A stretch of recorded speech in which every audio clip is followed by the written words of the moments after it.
আসসালামু আলাইকুম। প্রিয় দর্শক, অন্য মঞ্চের আলাপ চাইতায় আপনাদের সকলকে আমন্ত্রণ জানাচ্ছি। আসসালামু আলাইকুম। আমি আপনাদেরকে তারেক রহমান সরকার গঠনের পর থেকেই বলে আসছি এবং ডক্টর ইউনূস সরকার বিদায়ের পর থেকেই অন্তত এখন পর্যন্ত 10টি আলোচনায় এই কথাটি বলেছি। আমি আবার রিপিট করতে বাধ্য হচ্ছি যখন পর্যন্ত এই ঘটনা না ঘটবে।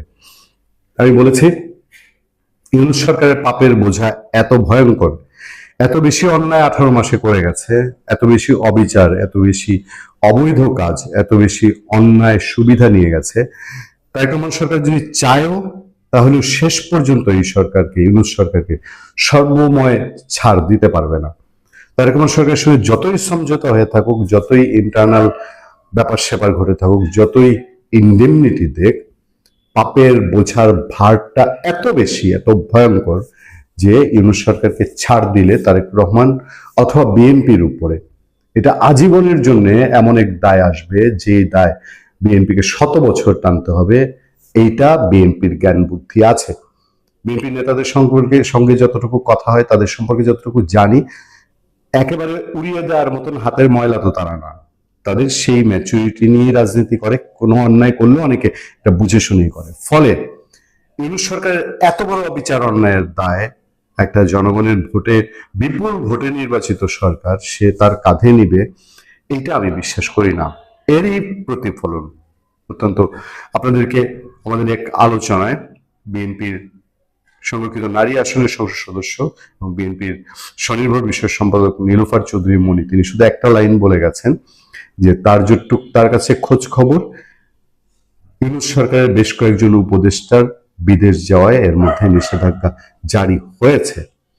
এরপর আমরা খোঁজ খবর নিতে থাকি এবং আমরা বিভিন্ন সূত্র মারফতে যে তথ্য পেয়েছি সেই তথ্যের মধ্যে অন্যতম হলো ইউনূস সরকারের উপদেষ্টাদের মধ্যে আসিফ নজরুল, সৈয়দা রেজওয়ানা, আসিফ মোহাম্মদ সজীব ভুঁইয়া এবং ঘটনাক্রমে আরো নামটি যেটি এসছে সেটা হচ্ছে ব্রিগেডিয়ার সাখাওয়াত হোসেন।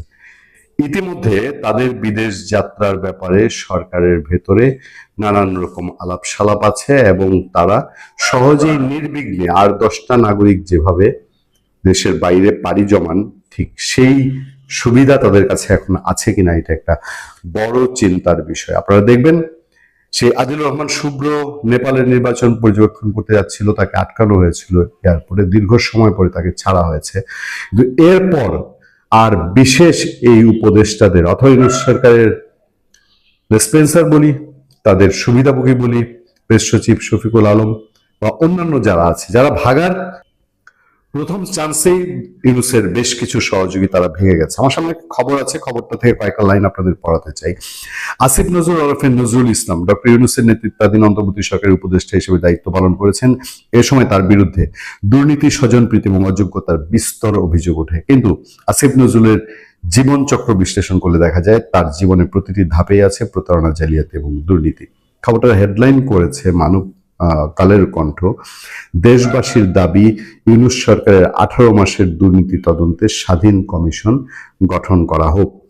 এই স্বাধীন কমিশনের জন্য ইতিমধ্যে উচ্চ আদালতে একটি রিট করা হয়েছে। বাংলাদেশের অন্যতম সিনিয়র আইনজীবী অ্যাডভোকেট মহসিন রশিদ তিনি একটি রিট করেছেন। ফলে আদালতে ফাইট করছে বাংলাদেশের দেশপ্রেমিক মানুষ। যে কাজ করে গেছে, এই যে এতগুলো শিশুর প্রাণ নিয়ে ছিনিমিনি খেলেছে, যদিও প্রধানমন্ত্রী তথ্য উপদেষ্টা বলেছেন যে তত্ত্বাবধায়ক সরকার সেই ইন্টেনশন ছিল না। ইন্টেনশন থাকা, দায়িত্ব গাফিলতি, ভুল, উদাসীনতা, সেটাকে অন্যায়ের কাতারে পড়ে না। সে অন্যায় তো ডক্টর ইউনূস করে গেছে।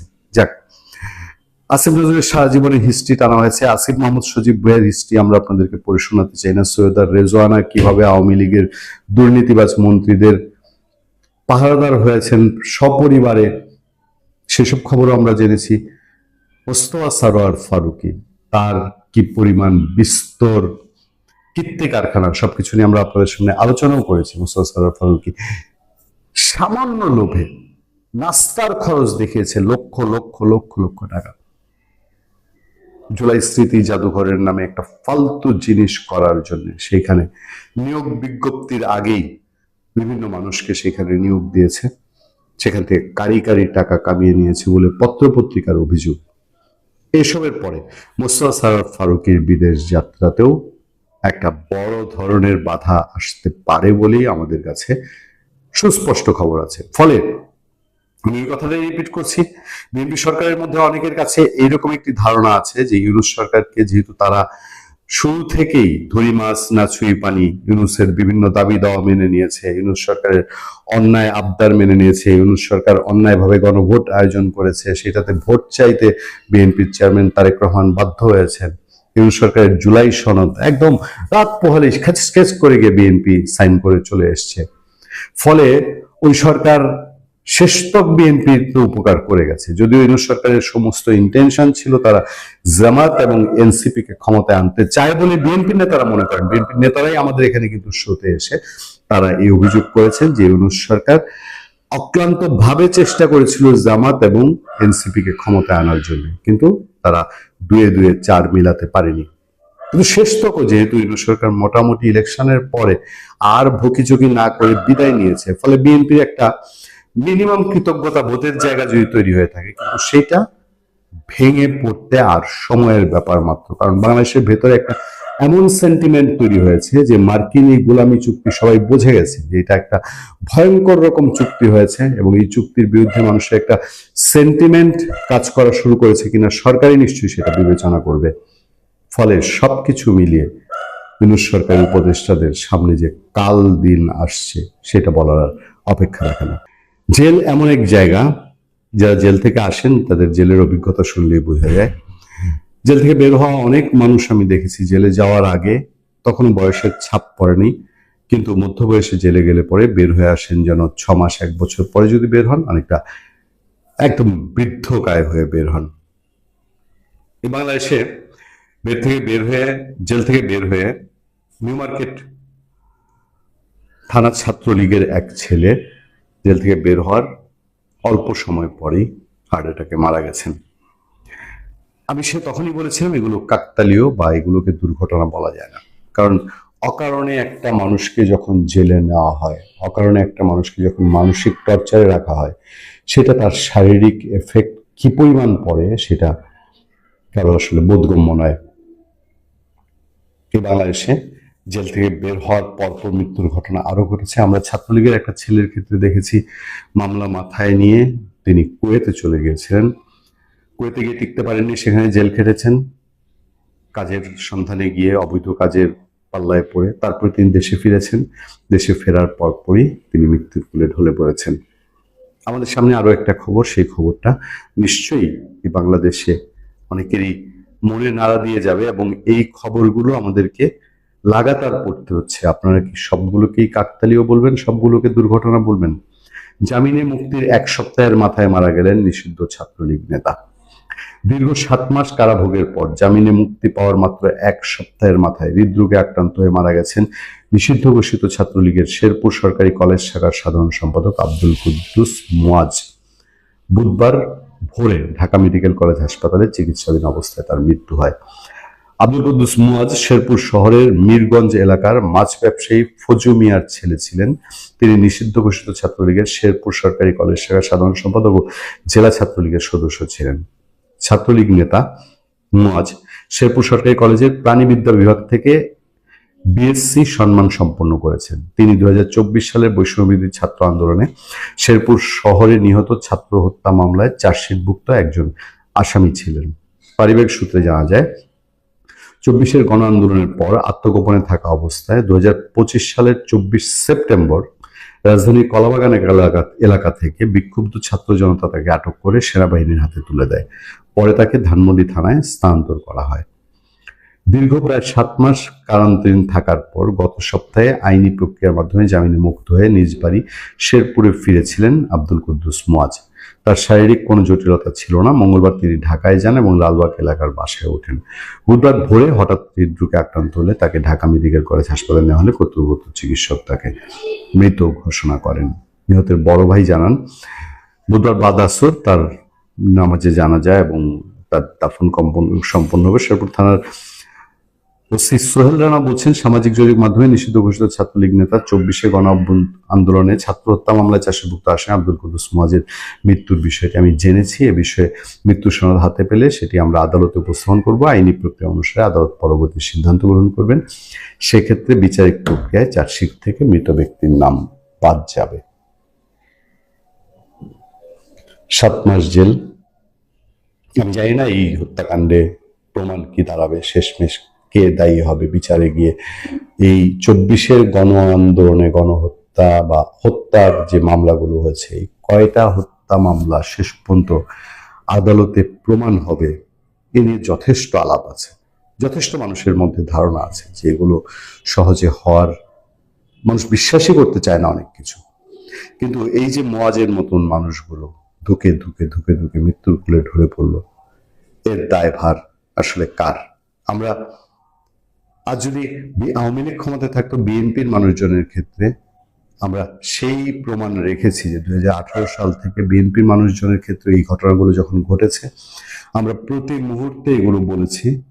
কিন্তু বাংলাদেশে এই দুই দলের টক্কর এবং এই 2-4টা মুয়াজের হারিয়ে যাওয়া, তাদের মসনদে যাওয়া কোনো কিছু আসলে ফেরায় না। সেই জন্যই তাদের গায়েও এই অত্যাচার, অবিচার, বেআইনি পথের রাজনীতি বন্ধ করার তেমন কোনো বোধহয় তারা বা বাতাস লাগে না। ভালো থাকবেন, সুস্থ থাকবেন। আপনার সাথে আমি আতিক রহমান পূর্ণিয়া। ওয়াকার, আপনি তো ইতিহাসের সেরা নির্বাচন করেছেন, কিন্তু সেই নির্বাচন আপনাকে সুরক্ষা দেবে তো? আর যদি সুরক্ষা দিয়েই থাকে, তখন আপনার চেহারাটা এরকম চুপসে ছিল কেন যখন আপনি বলছিলেন ডিসিরা ইতিহাসের সেরা নির্বাচন করেছে? আমি তো আপনার মুখ, আপনার মাথা, আপনার আপাদমস্তক ভালোভাবে দেখলাম। আপনার দাঁত একটা ওদিকে চলে গেছে, দাঁত কালো হয়ে গেছে, মুখমণ্ডল ছোট হয়ে গেছে, এক ধরনের আপনার মধ্যে অ্যাংজাইটি কাজ করছে। তা আপনি যদি ইতিহাসের সেরা নির্বাচন করেন, তাহলে তো আপনি যখন এই বক্তৃতা দিচ্ছিলেন, সেটা তো আপনার বডি ল্যাঙ্গুয়েজ বলুন কিংবা মুখমণ্ডল বলুন বা চোখের তারায় ফুটে ওঠার তো কথা, সেটা ওঠেনি কেন ওয়াকার? আপনি যে সেরা নির্বাচনের কথা বললেন, সেই সেরা নির্বাচনে বাংলাদেশের অর্ধেক মানুষ, মুক্তিযুদ্ধের মানুষ কিন্তু অনুপস্থিত ছিল। এইরকম মুক্তিযুদ্ধের পক্ষের যারা দেশ স্বাধীন করে, তারা যদি একটা নির্বাচনে অনুপস্থিত থাকে, বাকিদের নিয়ে একটা নির্বাচন করাকে কি সেরা নির্বাচন বলা যায় ওয়াকার সাহেব? আপনি কার ঋণ খেয়েছেন, কার নিমক খেয়েছেন? আপনি তো নিমক খেয়েছেন মুক্তিযুদ্ধের পক্ষের শক্তির। আপনাকে এতটা অসুস্থ আগে কখনো আমার মনে হয় নাই। আপনার হার্টে ফুটা আছে, তারপর আর্টারিতে ব্লক আছে, রক্ত চলাচল করে না, এগুলো আমরা শুনেছিলাম। সেখান থেকে কার দয়া দাক্ষিণ্যে আপনি এই সেনাবাহিনী প্রধান হয়েছিলেন? কে আপনার হার্টের ফুটো ভালো করেছিল? সময় মতো এগুলো ভালো না করলে তো পগার পারও হয়ে যেতে পারতেন, তাই না? আচ্ছা ওয়াকার সাহেব, বলুন তো আপনি কেন শেখ হাসিনার সাথে এই বেইমানিটা করলেন? ব্যক্তি শেখ হাসিনার সাথে বেইমানি করার কি কারণ থাকতে পারে? আমরা তো জানি যে শেখ হাসিনা তার আশেপাশে যারা কাজ করে তাদেরকে অনেক স্নেহ করেন, এবং আমি এমনও শুনেছি শুধু শেখ হাসিনার স্নেহের কারণে অনেকে শেখ হাসিনার জন্য জীবন দিয়ে দিতে চায়। আবার আপনাকে বলা হয় যে আপনি বঙ্গবন্ধুর ফ্যামিলিতে বিয়ে করেছেন, ইত্যাদি ইত্যাদি শুনি। তারপরে আপনি এত বড় বেইমানি কিভাবে করতে পারলেন? হ্যাঁ, এই বেইমানির হিসাব তো আমি অন্তত মিলাতে পারি না। একেবারে কচি বয়সে শিবির জঙ্গি না হয়ে গেলে একটা ছেলে, সে কিভাবে এত বড় বেইমানি করে? আপনি কি সে সাদেক কাইয়ুম হয়ে গেলেন? ছিলেন এতদিন? আমরা জানি না, হয়তো একদিন জানা যাবে। কিন্তু যে বেইমানি আপনি করলেন, সেই বেইমানি তো আগের কেউ করতে পারেনি। আমরা খন্দকার মোশতাকের কথা জানি। খন্দকার মোশতাক বেইমানি করেছে, বঙ্গবন্ধুকে সপরিবারে খুন করেছে। সেটা এক ধরনের আপনার সেই যে ক্রাইম বা সেই ট্র্যাজেডির সে যে যে যে পরিমাণ মির্জাফর হিসাবে প্রতিষ্ঠিত হয়েছে, সেটা একটা হিসাব আছে। কিন্তু আপনি যে বেইমানিটা করলেন, হ্যাঁ, এখানে ইয়ে হলো যে বঙ্গবন্ধু শেখ হাসিনাকে সপরিবারে খুন করা হয় নাই। শেখ হাসিনা, শেখ রেহানা যারা ওই দিন ঢাকায় ছিলেন তাদেরকে খুন করা যেত। জঙ্গিরা, আপনার জঙ্গি মাসুদ রেডি ছিল খুন করে ফেলার জন্য। কিভাবে কিভাবে শেখ হাসিনা বাঁচলেন, আসলে এগুলো আমরা কিছু জানি, কিছু হয়তো জানি না, সেগুলো নিয়ে এই ভিডিও না। কিন্তু তারপরে যেটা হলো, বাংলাদেশ চলে গেল পুরোপুরি 24-এর জঙ্গিদের হাতে, অর্থাৎ বাংলাদেশের স্বাধীনতা বিরোধীদের হাতে। এবং বাংলাদেশের অর্থনীতি কিভাবে আপনার ইউনূস এবং তার বাহিনী চুরি করেছে এটা আপনি জানেন। বর্তমানে কিভাবে একটা দুর্বল প্রশাসন চলছে তারেক রহমানের আন্ডারে, এটাও আপনি জানেন। সব মিলিয়ে বাংলাদেশের যেই ক্ষতি হয়ে গেছে, এই ক্ষতির জন্য আপনার কাছে অনুশোচনা চাচ্ছি না, কিন্তু সামান্য বোধ বুদ্ধি সম্পন্ন মানুষ তো একটু চিন্তা করবে যে কোথা থেকে কি হয়ে গেল। আপনি কত বড় জঙ্গি হলে আপনি আপনি বলছি না, মানে একজন মানুষ কত বড় জঙ্গি হলে দেশের এত বড় ক্ষতিটাকে মেনে নিয়েও তারা জঙ্গিদেরই বিজয় কামনা করে, অর্থাৎ জঙ্গিদের হাতে দেশ থাকুক সেটা চায়। আপনি সেটা চান, এটা আমি মনে করতে পারি, বা আমরা বিশ্বাস করি বা না করি। এখন জঙ্গিদের হাতে এই রাষ্ট্রটা থাকলে আপনি নিরাপদ, তাই তো? কিন্তু সেটার কি লক্ষণ আছে ওয়াকার সাহেব? বাংলাদেশ স্বাধীন হওয়ার পর থেকেও, 1972 সালের পর থেকে 2 বছরেরও কম সময়ে বাংলাদেশের সার্বিক সামাজিক গ্রন্থি, বাংলাদেশের নতুন জেনারেশনের পড়াশোনা ধ্বংস, বাংলাদেশের অর্থনীতির এত অবনতি, এটা কি বাংলাদেশ স্বাধীন হওয়ার পরে 55 বছরে আর কখনো দেখা গেছে ওয়াকার? আমি আপনাকে এবং আপনার সেনাবাহিনীকে প্রশ্নটা করছি। আপনি একে ধরে নিলাম আপনি ভালো মানুষ হিসাবে করেছেন, না শেখ হাসিনা সরকারকে নামিয়ে দিতে হবে, কারণ জামাতের সাথে একটু এটা সেটা করে, মাঝে মধ্যে খোঁচা দেয়, একে জেলে নেয়, তাকে ছেড়ে দেয়, এটার জন্য আপনি রাগ করে শেখ হাসিনার বিরুদ্ধে গেলেন। তারপরে তো দেশটাকে আপনার জঙ্গি বাহিনী তুলতে হবে, তাই না? তারা কি সেটা পেরেছে, নাকি সেটা পারার কোনো লক্ষণ আছে? আছে কি? ওসব আপনার বোঝার তো কথাও না। আপনি অনেক চালাক মানুষ, কিন্তু আপনার তো একটা সাংস্কৃতিক নিম্নমান আছে, তাই না? সেই নিম্নমান আপনি প্রমাণ করেছেন না আইয়ুব বাচ্চুর গান গেয়ে। বাংলাদেশের সেনাবাহিনী প্রধান আইয়ুব বাচ্চুর গান গায়।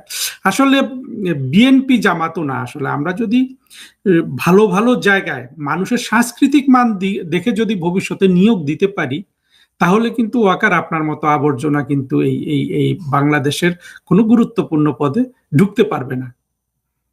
সাংস্কৃতিক মানটা খুব গুরুত্বপূর্ণ। অবশ্য সেই বিষয় আজকের এই ভিডিওর বিষয় না। বিষয় হলো যে ওয়াকার আপনি সুরক্ষা পাবেন তো?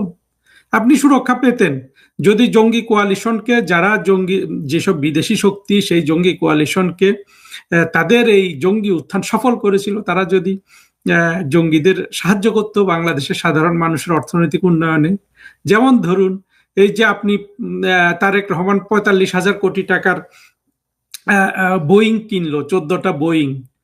এটা যদি উল্টোটা হতো, যে মার্কিনীরা বাংলাদেশে নতুন করে 45,000 কোটি ডলার বিনিয়োগ করেছে, বোয়িং বিক্রি করে নাই, বিনিয়োগ করেছে এই দেশে, মানুষের কর্মসংস্থান করছে, এইরকম কোন শক্তির সাথে যদি আপনি আতাত করতেন বা জঙ্গিরা আতাত করত, তাহলে কিন্তু আপনাদের একটা ভরসা ছিল।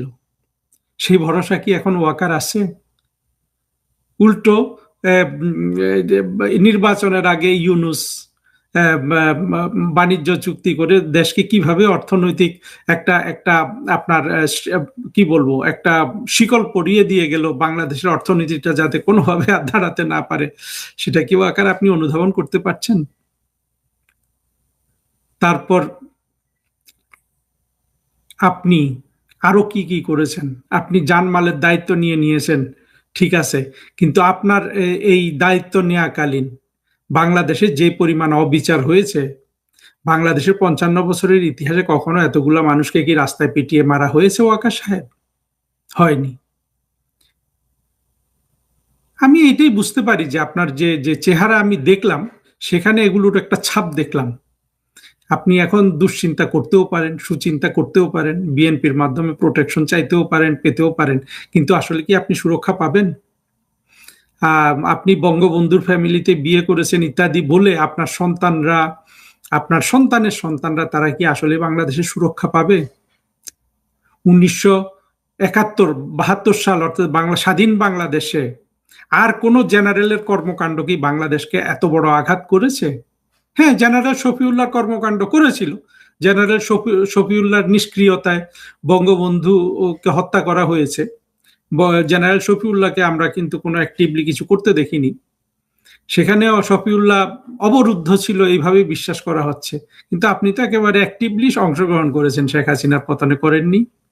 আপনি তো 4 তারিখ থেকে সব মিটিং টিটিং শুরু করে দিয়েছেন। হ্যাঁ, প্রধানমন্ত্রী এবং সরকার বিপদে আপনি সন্ত্রাসীদের সাথে মিটিং করে দিয়েছেন। আচ্ছা বলুন তো ওয়াকার, আপনি তো একটা জেনারেল, তাহলে আপনি ডোনাল্ডুর একটা ধমক খেয়ে এভাবে বন্ধ হয়ে গেলেন কেন? ডোনাল্ডুর ধমক খেয়েই আপনাকে রাষ্ট্রের বিরুদ্ধে চলে যেতে হবে? বাংলাদেশের সেনাবাহিনী ইউএন পিস কিপিং এ যেতে পারবে না, তার জন্য আপনাকে সরকারের বিরুদ্ধে চলে যেতে হবে? না, এইসব ছোট ছোট কারণ সরকারের বিরুদ্ধে যাওয়া কোনো বড় কারণ নয়। বড় কারণ হলো আপনি নিজেই একজন জঙ্গি। ইতিহাসে সবকিছু বের হবে, কিন্তু একটা জিনিস মনে রাখবেন ওয়াকার, আপনি সুরক্ষাটা পাবেন না। আপনি খন্দকার মোশতাকের কাহিনী জানেন তো? খন্দকার মোশতাক কিন্তু আওয়ামী লীগ সরকার ক্ষমতায় আসার আগেই মরে গিয়েছিল 96-এ, কিন্তু 1975 সাল থেকে সে 95 বা 94 যে খন্দকার মোশতাক মরেছে, এই এই এই যে তার যে আপনার 20 বছরের জীবন, সেটা সম্পর্কে আপনার কোনো ধারণা আছে?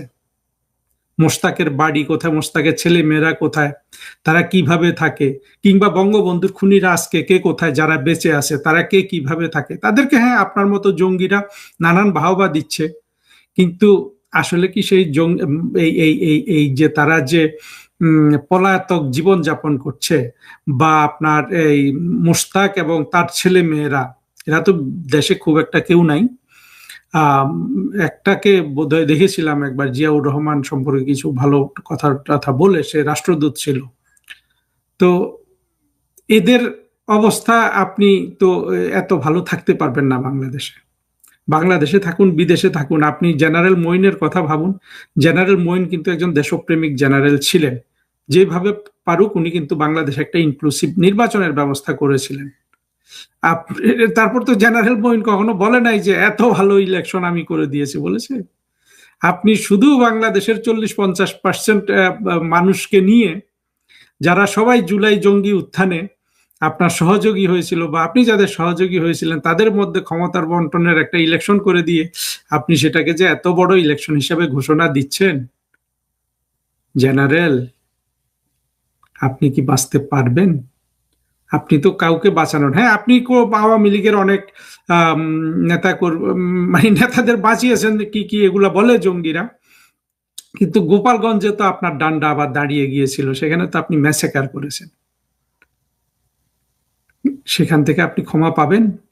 হ্যাঁ, মানুষ, আপনি হয়তো ভাবছেন যে সব তো রাগ ইউনুসের উপর। জি না, হিসাব যখন হবে আপনার হিসাবটা একটু বেশি হবে। ইউনুস কিন্তু একজন ভাড়াটিয়া। ইউনুস বিদেশি, এটা আমরা আগে থেকেই জানতাম। সে ভাড়াটিয়া হিসাবে এসে ভাড়াটিয়া হিসাবে চলে গেছে, মার্সেনারি ফোর্স। আপনি তো এই দেশের সেনাবাহিনীতে দীর্ঘদিন চাকরি করেছেন, আপনার কি ধারণা সেনাবাহিনী সব আপনার মতো জঙ্গি? সেখানে জেনারেল মুজিব বা কি বলে যে আরো যে আছে জেনারেল, যে জেনারেলটাকে আপনারা বন্দি করে রেখেছেন, জেনারেল জিয়া, এদের মতো জেনারেল নাই, দেশপ্রেমিক জেনারেল নাই। জেনারেল আজিজের মতো দেশপ্রেমিক জেনারেল সেখানে নাই। নাই আর্মি অফিসার, আমার তো ধারণা অন্তত অর্ধেক আছে। কতজনের আপনার চাকরি থেকে বরখাস্ত করবেন? কতজনকে কি শাস্তি দিবেন? পারবেন সবকিছু? আপনার অবস্থাটা কি হবে জেনারেল, আপনি একটু চিন্তা করে দেখেন। আপনার কিন্তু বিশাল সুযোগ ছিল, এমনকি শেখ হাসিনা বিরুদ্ধে গিয়েও কিন্তু আপনি বাংলাদেশকেও বাঁচাতে পারতেন, আপনাকেও মহান একজন নায়ক হিসাবে আবির্ভাব করতে পারতেন। সেটা বলতেও আমার লজ্জা লাগছে। সেটা হলো যে আপনি নিজেই যদি ক্ষমতাটা হাতে নিয়ে আপনি যদি একটা সুষ্ঠু সবল সব দলের অংশগ্রহণে ইলেকশনের ব্যবস্থা করে দিতেন, সেই ইলেকশনে কিন্তু আবার আওয়ামী লীগ জিতে আসতো। তারপরে কিন্তু আওয়ামী লীগের লোকজনের ক্রোধ আপনার উপর আর থাকতো না। এখন যে ক্রোধ আপনি উৎপাদন করেছেন, এইটা কি আপনি কিয়ামত পর্যন্ত চেষ্টা করলে আপনি প্রশমন করতে পারবেন? পারবেন না। আর প্রশমন না করতে হলে কি দরকার? আপনার দরকার সুরক্ষা। সেই সুরক্ষা তারেক রহমান থেকে হতে পারে, আপনি যে ইলেকশন নিয়ে বাহাদুরি করলেন সেই ইলেকশন থেকে হতে পারে। কিন্তু তারা কি এই রাষ্ট্রকে চালাতে পারছে? রাষ্ট্রের অবস্থা কোন দিকে যাচ্ছে? খলিল সাহেব আজকে চায়নাতে দেখলাম, পারবে তো সব ম্যানেজ করতে? জেনারেল, আপনি আপনার একুল ওকুল দুকুলি কিন্তু হারিয়েছেন। এটা কোনো দিন আর উদ্ধার হবে? পুলিশ থেকে প্রশাসন সবখানে এখন সরকারি কর্মকর্তারা আছেন দুই আতঙ্কে। প্রথমটি হলো ট্যাগ আতঙ্ক। এই ট্যাগ দিয়ে চলছে তালিকা তৈরির হিড়িক। হোয়াটসঅ্যাপ সহ নানা যোগাযোগ মাধ্যমে ভেসে বেড়াচ্ছে এমন অনেক তালিকা। দেখা হচ্ছে কারা আওয়ামী লীগ সরকারের লোক ছিল আর কারা ছাত্রদল কিংবা বিএনপি করত। তালিকার পর বাড়ছে বাধ্যতামূলক অবসরের আতঙ্ক। নতুন নতুন তালিকা করে একের পর এক কর্মকর্তাকে পাঠানো হচ্ছে বাধ্যতামূলক অবসরে। যাদের এরই মধ্যে 25 বছর পূর্ণ হয়েছে, আইনি মারপ্যাচে তাদের সহজেই পাঠিয়ে দেওয়া যাচ্ছে বাধ্যতামূলক অবসরে। অথচ ট্যাগ খেয়ে জনস্বার্থের দোহাই দিয়ে চাকরি থেকে বিদায় দেওয়া হলেও সেই কর্মকর্তারা জানেন না চাকরিকালে তারা জনবিরোধী কি করেছিলেন। গত কয়েক মাসে পুলিশ ও প্রশাসনে 25 বছর চাকরি করে ফেলেছেন এমন বেশ কয়েকজন কর্মকর্তাকে অবসরে পাঠানোর ঘটনায় ফের আলোচনায় এসেছে বাধ্যতামূলক বা অকাল অবসরের বিষয়টি। 10 দিনের ব্যবধানে শুধু পুলিশেরই 30 কর্মকর্তাকে অবসরে পাঠিয়েছে সরকার। এই ঘটনার পর চাকরিতে 25 বছর পূর্ণ হওয়া কর্মকর্তা কর্মচারীদের মধ্যে এ নিয়ে নানা আলোচনা চলছে। আতঙ্ক তৈরি হয়েছে 20তম ব্যাচের কর্মকর্তাদের মধ্যেও। এসব ঘটনা পুলিশ প্রশাসনের ভেতর তৈরি করেছে চাপা অসন্তোষ। দৃশ্যমান না হলেও ভেতরে ভেতরে বাড়ছে উদ্বেগ, অনিশ্চয়তা আর হতাশা। বিশেষ করে যারা দীর্ঘদিন ধরে পদোন্নতি বঞ্চিত কিংবা নিজেদের নিরপেক্ষ কর্মকর্তা হিসেবে ভাবতেন, তাদের মধ্যে সবচেয়ে বেশি অস্বস্তি কাজ করছে। পুলিশ থেকে প্রশাসনে চাকরি হারানোর এই আতঙ্ক সিঁড়ি বেয়ে চলে যাচ্ছে মাঠ প্রশাসনেও। অনেক কর্মকর্তারা এখন আছেন মূর্তিমান আতঙ্কে কখন কোন সিদ্ধান্ত আসে। 2018 সালের সরকারি চাকরি আইনের 45 ধারায় বলা হয়েছে, চাকরির বয়স থাকলেও কর্মকর্তা কর্মচারীদের অবসর দিতে পারে সরকার।